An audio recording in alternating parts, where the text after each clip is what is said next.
हरे कृष्णा। ऐसा ये जो भजन किए हैं, माला करते हैं, ये माला करने का जो उद्देश्य है कृष्ण प्राप्ति है जी। और कृष्ण से हमारा प्रेम बढ़े जी। और हमारा जो भौतिक कलमश है, संसारिक कलमश है, वो रहित हो उद्देश्य। भगवान चैतन्य महाप्रभु यही तीन बात को महत्व दिए हैं। प्रथम बात ये है, हमारे हृदय में जो कलमश है वो शुद्धिकरण होना चाहिए। और दूसरी बात भगवान चैतन्य महाप्रभु बोले हैं हमारा जो भक्ति में हमें प्रगति करे। तीसरा, भगवान कृष्ण से प्रेम बढ़ जाए। इसका लक्ष्य होता है कृष्ण के प्रति प्रेम, और कृष्ण के प्रेम ही जिनके पास है, माने भगवत प्रेम, कृष्ण प्रेम में जिनके पास है, वो कृष्ण की सेवा करने के लिए वो अधिकारी बन जाता है। सेवा, और हम कई प्रकार सेवा करते हैं, किंतु वो सेवा जिनकी सेवा करते वो सैटिस्फाई है कि नहीं, हम कैसे मालूम होगा। किंतु सैटिस्फाई तभी हो सकते हैं यदि हम प्रेम पूर्वक सेवा करते, वो प्रेम को स्वीकार करते। भगवान तभी सेटिस्फेक्शन होता है जो प्रेम में सेवा करते। और वो प्रेम कहाँ से मिलता है? हरि नाम से मिलता है। हाँ, ये जो नाम जप करते हैं, जप करने से कृष्ण को प्रेम बढ़ेगा। पहले तो प्रेम हरि नाम से प्रेम ऐसा नहीं मिलेगा। जब तक हम मंदिर में कलमश है, जप करने में हमको आलस लगता है, इच्छा नहीं होता है।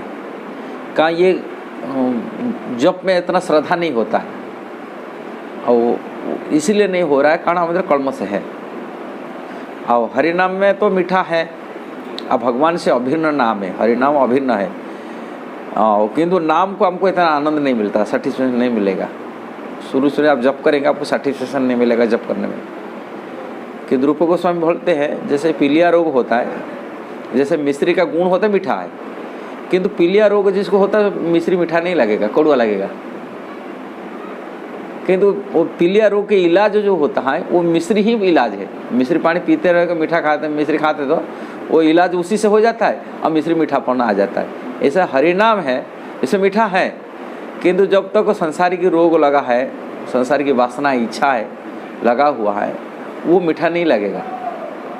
और वही हरि नाम लेते लेते पुणी ये रोग जो संसार की वासना रूप की इच्छाओं रूपी जो संसारी कलमश है वो खत्म हो जाए, पुणी उसमें मीठापन आ जाएगा।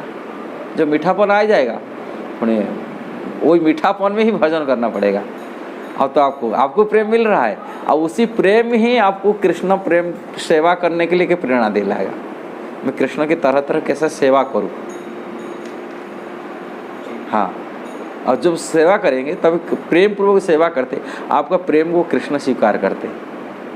वो दुनिया में कोई संसार की वस्तु से प्रसन्न नहीं होते।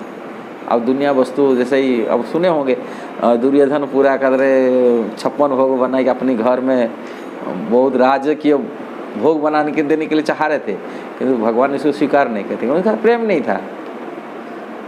किंतु वही विदुरानी के घर में जाकर के जो भी मिले विदुरानी की तरफ से वो उसको प्रेम से स्वीकार करो। उनकी भाव विदुरानी तो ठाकुर इस दुनिया के मालिक प्रभु मेरा घर में आ गए, वो तो इतना आनंद प्रफुल्लित तो जो बोलते वास्तविक विदुरानी को ये खिला है। लोग बोलते हैं, सही कहते हैं। विदुरानी छिलका, वो केला छिलका निकालता था, छिलका को फेंक देता, केला को फेंक देता था, छिलका को खिलाता था, ठाकुर जी छिलका खा लेते, ऐसे बोलते हैं। ये कहने का है, उसे ऐसे वर्ण तो नहीं है। वो राजमंत्री थे, राजमंत्री घर में इतना नहीं ये कांगाल बढ़ गया, वो साग खाए ले, जो भी ठाकुर जी उनके, किंतु प्रेम को घर में एक स्वीकार किए। उनका घर में जो आए थे, और उसमें लिखा शांति दूत रूप में जब आए थे, भगवान को भव्य स्वागत हुआ था, पूरा हस्तिनापुर सजा हुआ था। ऐसे महाभारत में वर्णन है। हस्तिनापुर से पूरी हस्तिनापुर जो राज्य की शुरू होता है, और शुरू से उनको माने बड़े बड़े कपड़ा में तोरण बना के जैसे सजा होता है, जैसे नेता मंत्री आते, ऐसे भगवान आ रहे, दुनिया के मालिक ईश्वर प्रभु सभी जानते थे। इसलिए राजा के माने हस्तिनापुर की जो राज शासन की तरफ से सही उनको पूरा स्वागत किया गया था, शुरू से पूरा बना गया था। और ऐसे नहीं, पितामह भीष्मदेव, द्रोणाचार्य, बड़े बड़े कुल गुरु जो थे वहाँ, कृपाचार्य आदि थे, उनकी वंश के गुरु थे, और बड़े बड़े दुर्योधन आदि सभी गए थे उनको भगवान को स्वागत करने के लिए, माने वहाँ को स्वागत कर लेके आए थे। कहीं तो उन्होंने उसी हिसाब से भगवान को भोजन करने के लिए व्यवस्था भी किए थे, लेकिन भगवान उनको पसंद नहीं किए। कहा इसके लिए इतना तो श्रद्धा ने मंदिर में, यहाँ तो खिलाने पिलाने के लिए मंदिर में करता है, किंतु अंदर कुटिल प्रभाव मनोवृत्ति है, शुद्धता नहीं है। कुटिल मनोवृत्ति लोगों को भगवान पसंद नहीं करते, सरल हृदय वालों को पसंद करते। सामने में एक बात है, पीछे एक बात है, ऐसे पसंद नहीं करते। इसलिए भगवान वो इतना सारी अरेंजमेंट किया था, बहुत सारी भगवान आए। भगवान बोले मेरा कोई श्रद्धा, तुम्हारा जो श्रद्धा उनसे से भोजन कराया जाता है जिससे श्रद्धा होता है, प्रेम होता है। और तुम्हारे से मेरा कोई प्रेम है ना, तुम्हारा ये है, मैं तो कोई भूखा हूँ खाने के लिए, मैंने खाने के लिए जो मिल गया तो खा लो, ऐसा तो नहीं। इसलिए भगवान उसको स्वीकार न करके उन्होंने विदुरानी घर में मंत्री थे, उनके घर पर चला गया, मैं विदुरानी घर में नहीं खाऊंगा। अब वो भी तैयार नहीं थे, भगवान आ गए, वो विचार भी नहीं रखे थे, उसमें अस्त व्यस्त थे, मैंने उनको पता भी नहीं था उस भगवान मेरा घर में आएगा, आज भोजन करने के लिए आ जाएंगे, ऐसा ही। वो तैयार नहीं थे, कुछ नहीं थे, अचानक जाके पहुँच गए और बोले मैं जो मिल जाएगा उनका वहाँ जाके खा लूँगा। और तो मंत्री थे, उनके मंत्री घर में जो मिले खाए। इसलिए ये जो प्रभाव कहा था, जो प्रेम होता है, भगवान उनकी सेवा को स्वीकार कर लेते। हाँ हाँ, प्रेम है उसको स्वीकार करेंगे। और वो प्रेम कहाँ से मिलेगा? अब कलियुग में एक ही साधन है, कोई ध्यान करने से मिलेगा नहीं, कोई ज्ञान अर्जन करने से नहीं मिलेगा, कि कोई यज्ञ तपस्या आदि करने से नहीं मिलेगा, ये सब चीज़ें से नहीं मिलता। प्रेम उनके नाम से ही प्रेम मिलेगा। कृष्ण प्रेम कृष्ण के नाम से मिलता है। ये कलियुग में, कलियुग केवल नाम आधार सुमर सुर नर उतरी पारा, हरे नाम ही केवल कलो नाचते हो कहते हैं। कलियुग में दूसरा कोई रास्ता नहीं, यही हरि नाम से ही हरि का प्रेम मिल जाता है।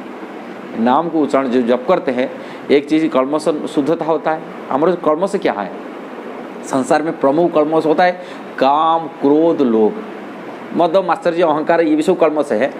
किंतु ये जो कल्मश है वो भगवान चैतन्य महाप्रभु बोलते चेत दर्पण मार्जनम, चेतना रूपी दर्पण को, हमारा जो चेतना है वो अभी कल्मश में पड़ा हुआ है, उसको शोधन करना है, पवित्रता आना, शोधना करना। और वो जो कल्मश को नष्ट करने के लिए यही है, हरिनाम ही इसको कल्मश नाश करता है, और उनके नाम ही उनके प्रेम उत्पन्न कर लेता है। जब कल्मश नष्ट हो जाता है, आपकी चित्त शुद्धता हो जाता है, पवित्र हो जाता है, पवित्र हृदय में पवित्र नाम की स्मृति होता है, उसमें मिठास आता है, आपको जप करने में श्रद्धा बढ़ जाएगा, और निष्ठापूर्वक जप में आ जाएगा, और कृष्ण के प्रेम उत्पन्न होगा। ये है इससे, कारण दोनों चीज़ें इसमें प्राप्ति हो जाता है। एक कल्मश धुलाई हो जाता है, सफाई और होता है। आम मंदिर में बहुत सारी काम माने इच्छाएं हैं, इंद्रिय भोग की वासना है। इंद्रिय जो है हमको उसमें वासना में फंसे हुए हम लोग को इंद्रिय नहीं है, हम लोग को आत्मा है। और शरीर को देहात्मा बुद्धि से हम लोग शरीर को मान लिए मैं शरीर हूँ, और वो शरीर की परिचय में हम लोग को दूसरा को परिचय देते भी, मैं कोई ब्राह्मण हूँ, मैं क्षत्रिय हूँ, मैं पुरुष हूँ, मैं स्त्री हूँ, मैं भारतीय हूँ। केवल शरीर की परिचय, माने शरीर जहाँ जन्म हुआ उसी जन्मस्थान को अपना जन्मस्थान मान लिया, मैं उसी मान लिया। और जो शरीर मिल गया उसी शरीर को अपने आईडी माने परिचय दे रहे। हाँ, मैं जो स्त्री शरीर मिल गया स्त्री को परिचय दे रहे, पुरुष स्त्री परिचय दे रहे, कुत्ते शरीर मिला कुत्ते, जो ब्राह्मण घर जो है ब्राह्मण की परिचय दे रहे। ये सब देहात्मा बुद्धि के कारण से बोलते हैं हम लोग उसको। देह आत्मा, आत्मा को माना आत्मा बुद्धि नहीं तो देह को मान लिया आत्मा, और उसकी परिचय दे रहे। और उसी परिचय के हिसाब से रहते ये होते इसको फॉल्स ईगो बोलते, अहंकार, मिथ्या अहंकार। और ये अहंकार से मुक्त होना चाहिए, आत्मबुद्धि आना चाहिए। से ये सब ये केवल हरि नाम से ये सब कर्म उसको खत्म करता है। पहले देहात्मा बुद्धि से मुक्त कराता है, फिर इसके बाद में मन में जो वासना है, इच्छा है, वो इच्छा को खत्म करता है। हाँ, बड़े शत्रु है काम है, माने इच्छा हो, वासना है। तरह तरह लोगों की वासना के कारण से लोग बहुत सारी तरह तरह के काम सेटिस्फेक्शन नहीं होता तो क्रोध भी पैदा होता है, क्रोध में उनका बुद्धि नष्ट हो जाता है, और लोभ भी पैदा होता है। जब मिल जाता है वो लोभ भी आसक्ति हो जाता है, सेटिस्फेक्शन लोभ के कारण से बोले व्यक्ति स्वार्थपर हो जाता है, स्वार्थी हो जाता है, सेल्फिश हो जाता है। इसलिए ये जो तरह तरह कर्म से है हमको मुक्ति कराते हरिनाम है, हरिनाम मुक्ति कराता, हरिनाम उसको प्रेम बढ़ाता। ठीक है।